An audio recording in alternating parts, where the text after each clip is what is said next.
Hello everyone, welcome back to my channel. आंनि चेनेलाव गिबियावनो बयखौबो बरायबाय। दिनै बे भिडिअनि गेजेरजों क्लास 10 नि सानखान्थि आयदा चैप्टार 4 नि सोंनाय बिदां 4.3 नि गिबि सोंनायनि नैबे सेथि सोंनायखौ आं सल्व खालामनो थांगासिनो दङ। बेनिखायनो बे भिडिअखौ जुदि नोंथांमोना गोनांथार होननानै सानदोंब्ला जोबजासिम नायलांबाय था आरो गोसो होनानै नाय। लोगोसे बे भिडिअनि गेजेरजों आङो इंलिश मिडियामाव फरायनाय जोंनि बर' फरायसाफोरनि थाखायबो बानायदों। इंलिश मिडियामाव फरायनाय बा बर' मिडियामाव फरायनाय मोन्नैबो मिडियामाव फरायनाय फरायसाफ्रा बे भिडिअनि गेजेरजों मुलाम्फाखौ लानो हागोन। स' आसा खालामो भिडिअखौ जोबजासिम नायगोन। स' नाय गिबियावनो जों कुइसन्सखौ बुजिना लानि। कुइसन्सआव दङ जोंहा गाहायाव होनाय जौगानाय समानथायफोरनि जुदि बेसोरो थाफुङो आबुं बर्ग खालामनाय आदबजों रोदाफोरखौ दिहुन। स' जोंहा मा खालामनांगौनो जौगानाय समानथाय बिसोरो बेफोरनि जों मा खालामनांगौ रोदा दिहुननांगौ। नाथाय बिनि थाखाय मा आदब बाहायनांगौ आबुं बर्ग खालामनाय आदब। सिगांनि भिडिअआव नोंसोरनो आङो सानजाबगिरि बिजिरनाय आदबजों माबोरै रोदाखौ दिहुनो बेखौ फोरोंबाय। दायो बेवहाय माखौ फोरोंगोन आबुं बर्ग खालामनाय। इंलिशनि कुइसन्सखौबो नायनि जोङो। फाइन्ड द रुट्स अफ द following quadratic equations if they exist by the method of कमप्लिटिंग द स्क्वायर। नै कमप्लिटिंग द स्क्वायर मेथडजों जों मा खालामनांगौ सल्व खालामनांगौ। स' नायलांबाय था बोरै सल्व खालामगोन आङो निस्सय बुजिगोन। स' गिबियावनो जोङो माखासे फर्मुलाफोर गोसोखांफिननि जायखौ नोंसोरो क्लास 9 आव मोन्दों। x plus y square equal to मामोन फर्मुलाया x square plus 2xy plus y square बे मोनसे फर्मुला। आरो मोनसेया जाबाय x minus y whole square equal to x square minus 2xy plus y square बे मोनसे फर्मुला। बे मोननै फर्मुलाखौ नोंसोरो क्लास 9 आव मोन्दों जानांगौ। बे मोननै फर्मुलाखौ जों बेवहाय एप्लाइ खालामगोन। स' गिबियावनो कुइसन्सखौ खनसे लिरना लाग्रोबाय। दानिया मा खालाम जोङो नैबे एक्स स्क्वायरजों मा दंफायो 2 दङ नङा होमबा। बे 2 खौ जोङो खोमोरनो सेस्था खालामग्रोगोन। बिनि सिगां जों मा खालामग्रोगोन नैबे दिदोम अनजिमा जायखौ जों कनस्टेन्ट नाम्बार होनना बुङो बेखौ जों बैथिं बारहोग्रोगोन। बेखौ बिथिं बारहोबा जोंहा मा फैगोन -3। क्लियार जाबाय। दानिया जों मा खालामसै एक्स स्क्वायरजों सोर दंफायोमोन 2 बे 2 खौ जोङो खोमोरनो सेस्था खालामगोन। जों इलिमिनेट खालामनो ट्राइ खालामगोन। जों बिनि थाखाय जों मा खालामगोन गासैखौबो 2 जों डिभाइड खालामगोन। गासैखौबो मोनसेखौ 2 जों डिभाइड खालामबा गासैखौबो नों 2 जों डिभाइड खालामफानांगोन बिथिंबो होमबासो नोंहा नैबे समानसिननि ओंथिया थाहैगोन नङाबा थाहैनाय नङा। गोसोआव लाखि बे बाथ्राखौ। 2 जों 2 दानबाय नै 2 आ गोमोरबायना होमबा एक्स स्क्वायर माइनास मा थाखो 7/2 बेखौ जों बिदिबो लिरनो हायो। बेखौ जों बिदिनो दोन -3/2 खौनो दोन। बेखिनिखौ बुजिबाय। दानिया जों मा खालामगोन नैबे एक्स स्क्वायर माइनास 7/2x बे मोननै बिदाबनिफ्राय जों मा नैबेखौ लाबोनो सेस्था खालामगोन एक्स square minus 2xy plus y square. बेवहाय जिहेतु जोंहा माइनास दङ ओंखायनो नैबे माइनास गोनांखौ जोङो लाबोगोन। प्लास दंबा जों नैबेखौ बाहायगोन। क्लियार माने नैबे मोननै जिनिसनिफ्राय नैबे एक्स square minus 2xy plus y square बे मोनथाम जिनिसखौ जों लाबोगोन। अके स' बिदिब्ला माब्रै लाबोगोन नाय एक्स स्क्वायरआ अलरेडि मोनखाबाय एक्स स्क्वायर माइनासआ माइनास अलरेडि मोनखादों दंखायो नै 2 खौ लाबो। बिनि उनाव जों सोरखौ लाबोनांगोन एक्सखौनो लाबोफिननांगौ। एक्सखौ लाबोफिनबाय। दानिया जों सोरखौ लाबोनांगौ वाइ। नाथाय नों वाइखौ जानला मोनला लाबोनो हाया। अके गोसोआव लाखि वाइखौ नों जानला मोनला लाबोनो हाया दे। जायखौ लायोब्ला बावहाय जों जायखौ लायोब्ला नैबेखौ मोनो बेखौसो जों बेवहाय वाइ होननानै लानो हागोन। बाथ्राखौ बुजिदोंना। बावहाय जों दायो वाइ लिरनो मोना। बेयाव वाइ लिरोब्लाथ' जों नैबे 7/2x खौ मोनफिननाय नङा नालाय ओंखायनो बावहाय मा वाइ लानांगोन जोङो माने मोनसे मान लानांगोन मोनसे भेलु लानांगोन जायखौ लायोबा जों माखौ मोनो 7/2x खौ मोनफिनो। 7/2x खौ मोनफिननांगोन होमबा मा जागोन बेलाय 7/4। मानो 7/4 जागोन नाय 2x dot 7/4 माने बे सानजाब जाना दं माल्टिप्लाइ जाना दं। 2 जों 4 खौ डिभाइड खालामबा जों मा मोनो 2 होमबा मा 7/2x आ x होमबा 7/2x खौ जों मा लिरनो हायो 2x dot 7/4 2 into x into 7/4 बिदि लिरनो हायो।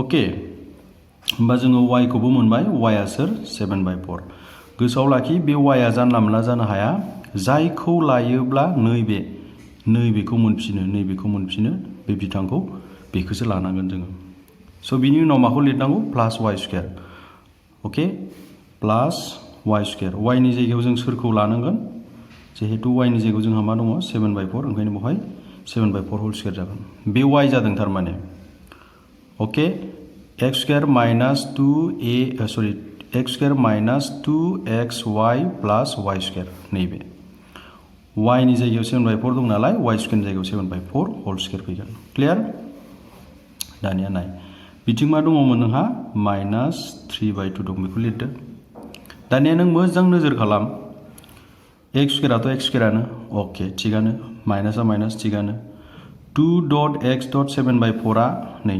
2.x.7/4 आ मायानो 7/2x आनो माने नैबेनो बेखौ जास्ट देलाय होदोंल'सो जोङो अके माइनास 3/2 आबो माइनास 3/2 आनो गावनि जायगायावनो दङ थिगानो नाथाय नैबेलाय बोरै फैदेरलायखो बेथ' गैयामोन जोंहा नैबेयो गैयामोन बुजिदोंना बे गैयामोन होमब्ला जोंहा बियो बिथिं बारा जाना दङ ओंखायनो जों बेखौबो बिथिं होदेरसिगोन आरो नै बेखौ बिथिं होदेरसिगोन नै बेखौ जोङो बिथिं होदेरबाय प्लास 7/4 होल स्क्वायर बिथिंबो प्लास 7/4 होल स्क्वायर माने नोङो सेरजों सुदोंमोन हमना लाबाय सेरजों माबा मोनसे अजन सुदों अलरेडि नोंहा समानखामोन दा बिथिं एसे बारा फैदेरना होबाय 2 केजि बारा फैदेरना होबाय होमबा नों बिथिंबो समान खालामफिननो थाखाय मा होदेरनांगोन 2 केजि होदेरनांगोन ना नाङा थिग बेबायदिनो बेवहायबो जिहेतु जोंहा 7/4 होल स्क्वायरा बारा जाना दङ ओंखायनो बिथिंबो 7/4 होल स्क्वायर होनांगोन होमबासो नैबे समानसिनि ओंथिया थाहैफिनगोन मिनिङा बेखौ जों ओरै दानलायफिनबा दानफिननोबो हायो गोसोबा होमबा जोंहा बेनो बे जाफिनगोन आरो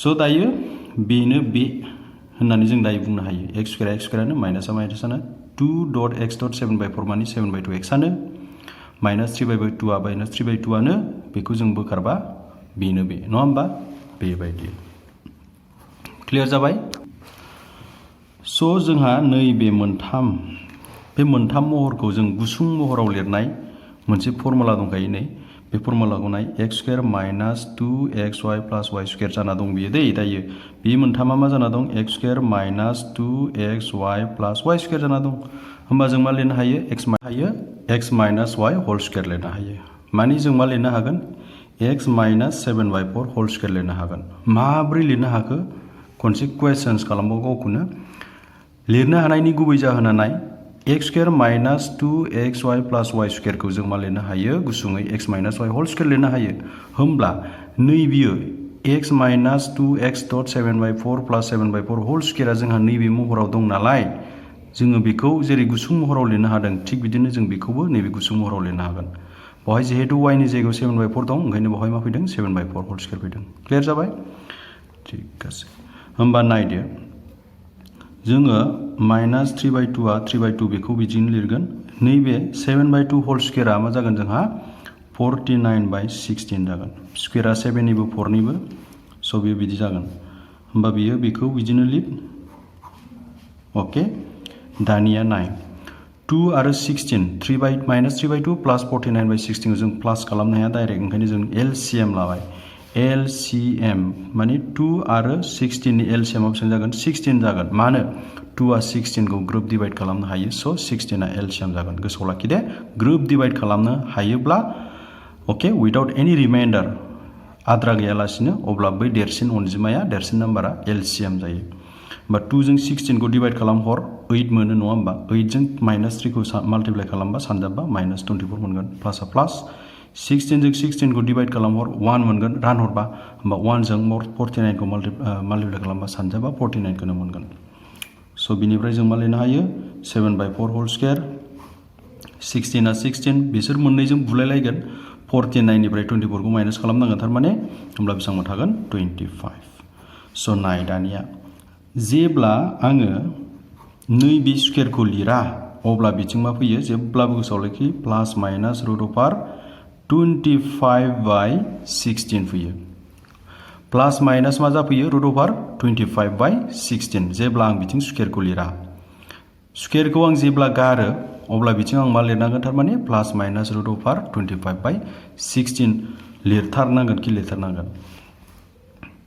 अके होमबा नायदो x माइनास 7/4 7/4 इक्वेला इक्वेल प्लास माइनासा प्लास माइनास आच्छा बे रुट अभारआ 25 निबो आरो एक्चुअली सोरनिबो 16 निबो एक्सट्रा खालामनोबो हायो बे रुट अभारखौ जोङो नांगौ बायदिबा होमबा रुट अभार 25 माने बेसे 25 को जों मा लिरनो हायो 5 स्क्वायर लिरनो हायो होमबा स्क्वायर जों रुटजों दानलायलायो दानलायबा जोंहा मा थागोन अनलि 5 थागोन थिग बेबायदिनो रुट अभार 16 माने बेसे जागोन 16 को जों मा लिरनो हायो 4 स्क्वायर मानो 4 into 4 16 ओंखायनो स्क्वायर जों रुटजों दानजालायगोन माल' लिरनो हागोन रुट अभार 16 नि जायगायाव जों माल' लिरनो हागोन 4 ल' लिरनो हागोन स' जोंखौ रोदा दिहुननो होदों ओंखायनो जों मा खालामगोन x खौल' जों हारसिं लाखिगोन x खौल' जों हारसिं लाखिबा बेखौ बैथिं बारहोनोसै आच्छा बेखौ बैथिं बारहोबा माइनास 7/4 मा जागोन प्लास 7/4 बिथिं दङ प्लास माइनास 5/4 क्लियार जाबाय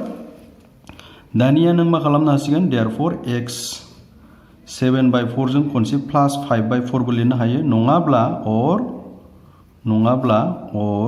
नों मा लिरनो हागोन x इक्वल टु 7/4 खनसे माबो लिरनो हागोन माइनास 5/4 मोननै पसिबिलिटि दं बावहाय जोंहा मोननै लिरनो हानाय जोंहा गोहो दं खनसे जों प्लास लिरनो हागोन खनसे जों मा लिरनो हागोन गोसोब्ला माइनास लिरनो हागोन बे मोननैखौ जमायै मा लिरदों 7/4 प्लास माइनास 5/4 लिरदों बिनि ओंथिखौ बुजिबाय खनसे प्लास लिरनो हायो खनसे माइनास लिरनो हायो स' 4 आरो 4 नि एलसिएमाथ' 4 आनो जायो दुसासाया 4 जों 4 खौ रानबाथ' 1 1 जों 7 जों माल्टिप्लाइ खालामबा 7 आनो 4 जों 4 खौ रानबा 1 1 जों 5 जों माल्टिप्लाइ खालामबा 5 आनो थिग बेबायदिनो बेयावबो दिहुनदो 4 जों 4 डिवाइड खालाम एलसिएमा 4 जागोन 4 खौ 4 डिवाइड खालामबा 1 1 जों 7 जों 7 माइनास 5 स' बियो 12/4 जागोन बे जागोन 2/4 जागोन होमबा 12 खौ 4 आ डिवाइड खालामबा जों मा मोनगोन 3 मोनगोन 2 आ 4 खौ डिवाइड खालामबा 2 मोनगोन होमबा गाहायाव बेसेबां थागोन गोजौआव 1 थागोन गाहायाव मा थाबावगोन 2 थाबाय स' x नि मोननै भेलु मोनबाय मोनसेया जाबाय 3 मोनसेया जाबाय बेसेबां 1/2 बे मोननैयानो जोंहा दिहुननो गोनां रोदा अके दिहुननो गोनां मा रोदा होमबा नोङो लिरनो हागोन देयरफर दिहुननो गोनां रोदा